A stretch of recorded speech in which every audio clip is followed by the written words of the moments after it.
We may not have a dollar collapse anytime soon, but let's face the fact. Our money is failing us. And in this video, I'm going to explain how you can protect yourself from this as we explore.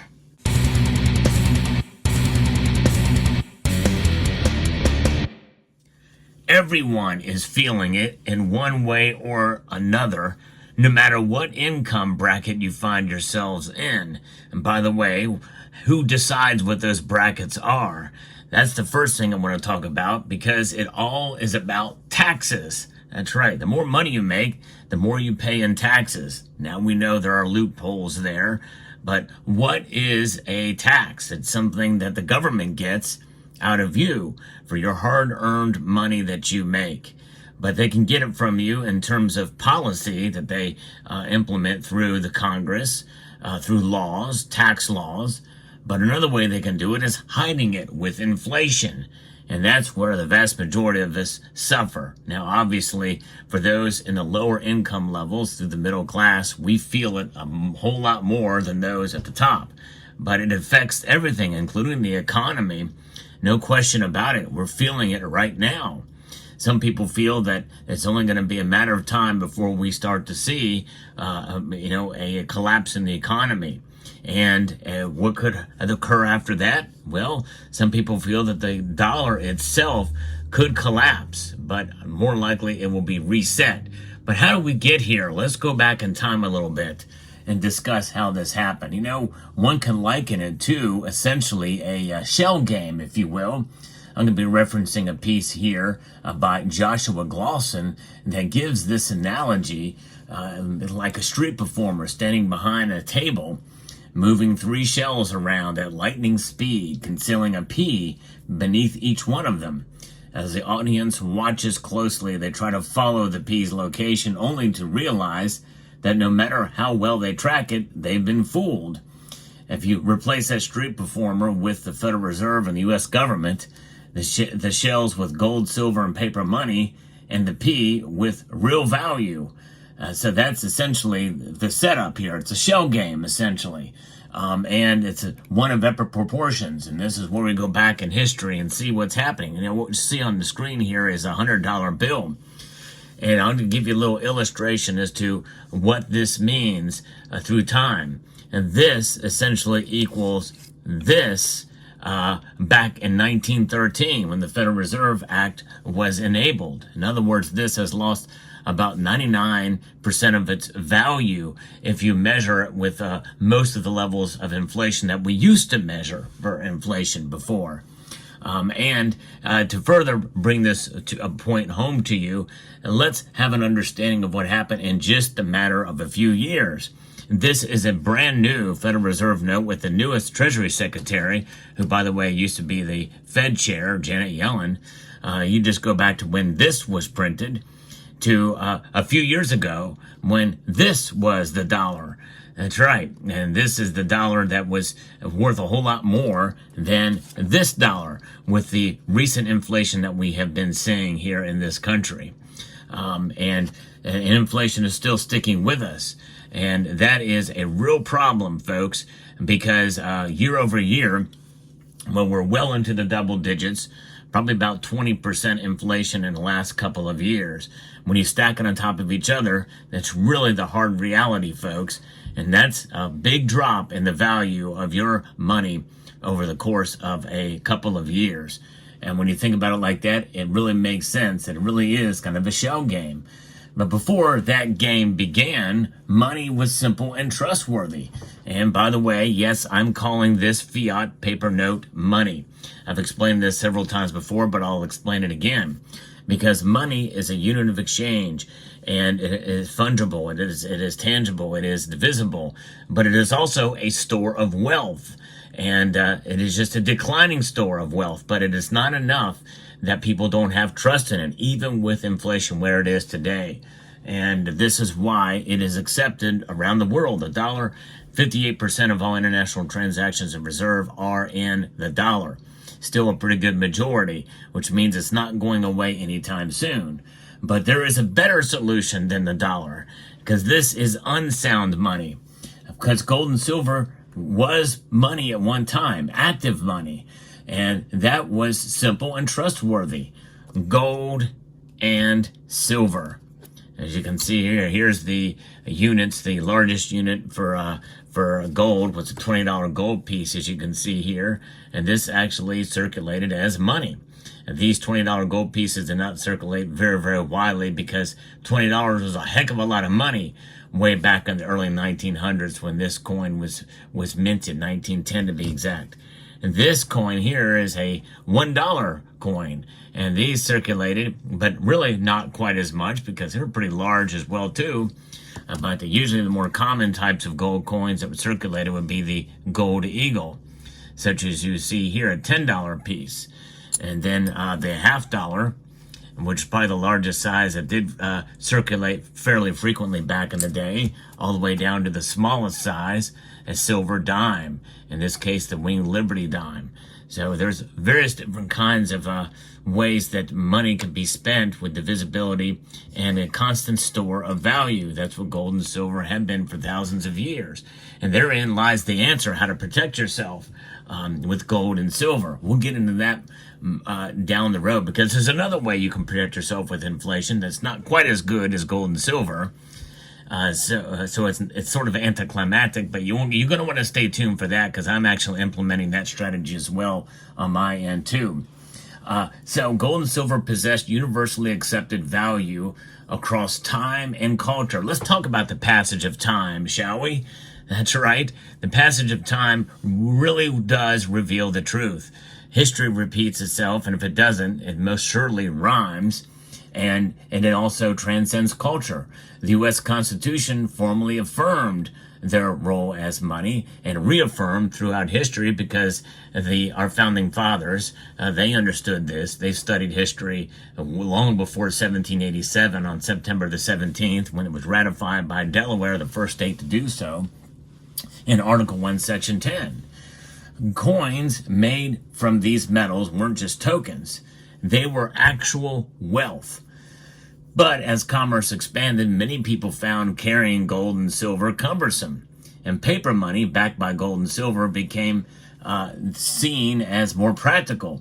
This paper was essentially a receipt that could be exchanged for raw gold and silver at the bank. Let me show you an illustration of that. This is the dollar. That was a silver certificate. Nowhere on this note does it say it's a Federal Reserve note. It's outside of the Federal Reserve System. This certifies that that there is on deposit in the United States Treasury of the United States of America, $1 in silver payable to the bearer on demand. That's right. Essentially, this is a silver certificate. It is not money in and of itself. It's a representation of money. And if you took this to the bank, anywhere between the time of 1878 to 1964, well, you could trade that in for this vial. This is what the later term was, when this could be done, $1 in silver nuggets. And this is what you would get if you go to the bank and make that exchange.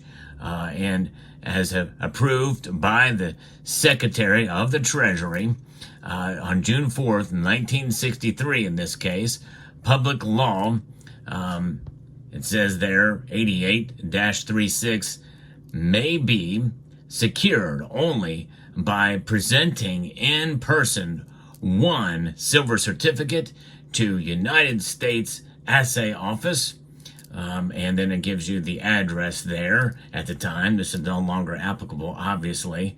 And then monetary value of $1, 1.292 per fine troy ounces, in or on before June 24th, 1968. So there you have it. That's what that vial is. So there it is.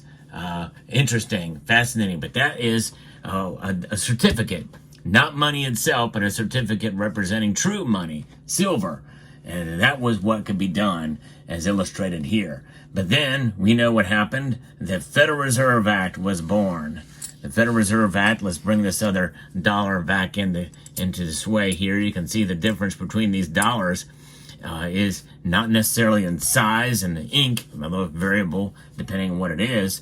That dollar is the same as that dollar in terms of its intrinsic value, which is next to nothing. But nonetheless, in 1913, Congress set up the Federal Reserve Bank Cartel, and that's exactly what it is. On December the 23rd of that year, they did it right around Christmas time, so nobody would really notice or pay much attention. The government and the Fed promised to manage the money supply, and paper money issued by the U.S. Treasury was slowly swapped out for Federal Reserve notes.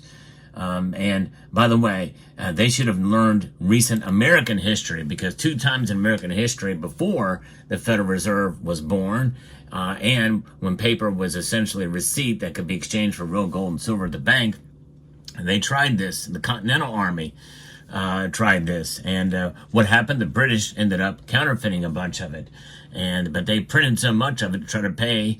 The Continental Congress has issued these notes, and it really was a failure. But in an emergency, they were desperate to kind of pay to have something, but really it was just the ghost of money, as our founding fathers had said. And then during the Civil War, much the same had occurred with the Confederates, and then we had the greenback, which was issued by Abraham Lincoln. And so, in points of history, paper money have failed the United States twice. And of course, obviously, during a crisis. And of course, we had a crisis recently, about 4 years ago, that caused a whole heck of a lot more printing and digitizing of these paper notes known as dollars. And this is the outcome of that. Now, even so, we're not even printing them anymore. We're just digitizing them. It's crazy.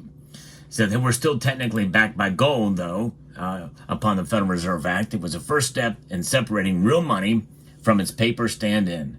The Federal Reserve now controlled the money supply and could expand or contract it at will, laying the groundwork for the game ahead, which we are involved in now. And then, as the years passed, the U.S. government and the Federal Reserve started playing a clever game. They continued to print more paper than they had gold to back it. But they reassured the public that everything was still fine. Your dollars are still backed by gold, they said. They weren't technically lying, but fewer people were actually able to redeem their dollars for gold. The shells started moving faster. And then we had FDR's gold expropriation. In 1933, Franklin Delano Roosevelt, the president, signed Executive Order 6102, which made it illegal for private citizens to own more than 5 ounces of gold. Americans were required to turn in their gold coins, bullion, and certificates to the government in exchange for paper dollars at the current exchange rate of $20.67 per troy ounce. The government, of course, kept the gold. Suddenly, the public couldn't own the very thing that gave their paper dollars value. FDR justified this by saying it was necessary to stabilize the economy during the Great Depression, but it was a pivotal movement in removing real money from the equation, or sound money. The Gold Reserve Act of 1934 then raised the price of gold from $20.67 to $35 a troy ounce. That's right. And there's again another movement in the shell game, effectively devaluing the dollar by about 40%. The dollar's link to gold was further weakened, allowing for greater government control over monetary policy.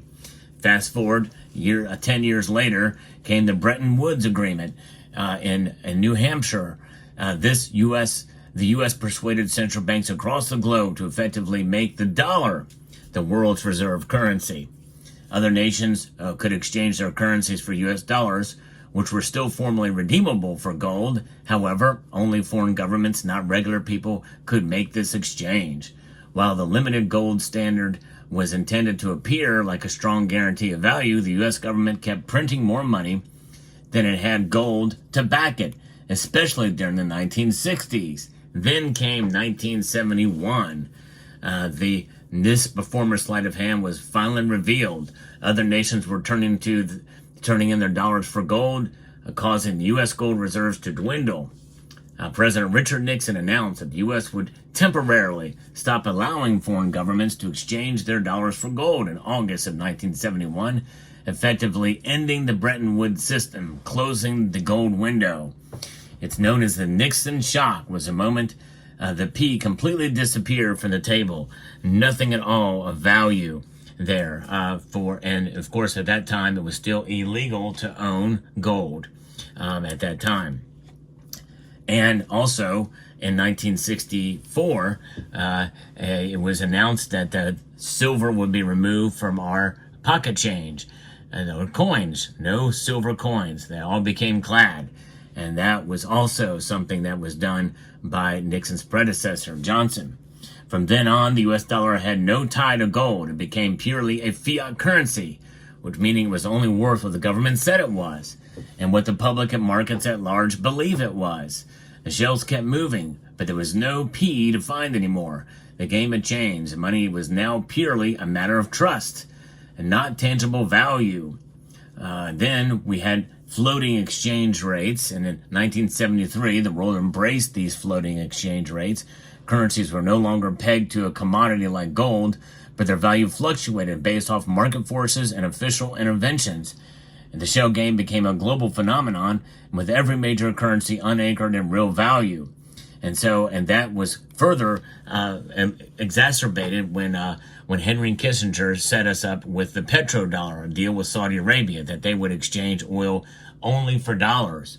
That is now gone, but the dollar is so entrenched, the hegemony is so strong, even with BRICS trying to de-dollarize, it is still a pretty strong currency. But inflation is here and still here, and it has made itself in full force, something we've not seen since the early 80s. And so this fiat currency is essentially an endless game, backed by nothing more than trust in governments and central banks. The Federal Reserve print money whenever they need to stimulate the economy or to bail out failing institutions. And we've seen that happen time again with TARP and what happened during the financial crisis. And so what's happening now is they cannot escape it. Inflation is here to stay. And even if they were to bring inflation down to 0%, it does not escape the damage that has already been done, the loss of value. So how can you protect yourself? Gold and silver. Literally have gold and silver in your portfolio, in your stack. It is the only way to really, truly protect yourself, because through the course of time, yes, prices fluctuate for these metals in terms of their spot price, their value in the marketplace. They do fluctuate, but time is something that does reveal the truth. And through the course of time, these metals have held their value. That's really the bottom line. That is the ultimate best way to do it. And you can purchase these, and especially given the markets where they're at today, and gold's price trading at all-time record highs, even this type of gold, what's known as pre-33 gold, can be obtained for fairly close to what you would for regular gold bullion. And a silver dime is very affordable, and it is a way, as a token, as a time has gone past, and you can have it in your portfolio to protect yourself, because silver is going to go up in price and preserve value, just like gold will. Because it's going to take a little bit more time because of the dual nature of silver. But having gold and silver in your stack is the best way. What's the other way that I told you about, which is not the best way, but it is one way to also protect yourself, and that is, if you can still find a fairly decent rate now that they've cut rates, is to find a high-yielding savings account, a money market account, or what have you. Even with interest rates being cut now, you still may be able to find some close to 2.5%, which is near where inflation is right now, at least according to the official numbers that the CPI has. That's another way to protect yourself. It's not the best way. I think gold and silver is the best way, but there are other ways too. Now, if you want to take riskier chances with investments that can pay dividends, you can do that as well too. Do your own due diligence and research in that regard. But gold and silver are indeed sound money. This, folks, is unsound money. Money nonetheless, but it is a currency, and it is a money that is dying. And sooner or later, the only money that's going to really matter and is going to hold out through the course of history is going to be gold and silver. Fiat currencies end up dying. Gold and silver will last through the ages. Let me know what your thoughts are in the comment section down below. I hope you found this video informative, insightful, and educational. I'd like to extend a multitude of gratitude to you all for taking the time to watch, and encourage you to please rate, share, comment, and subscribe.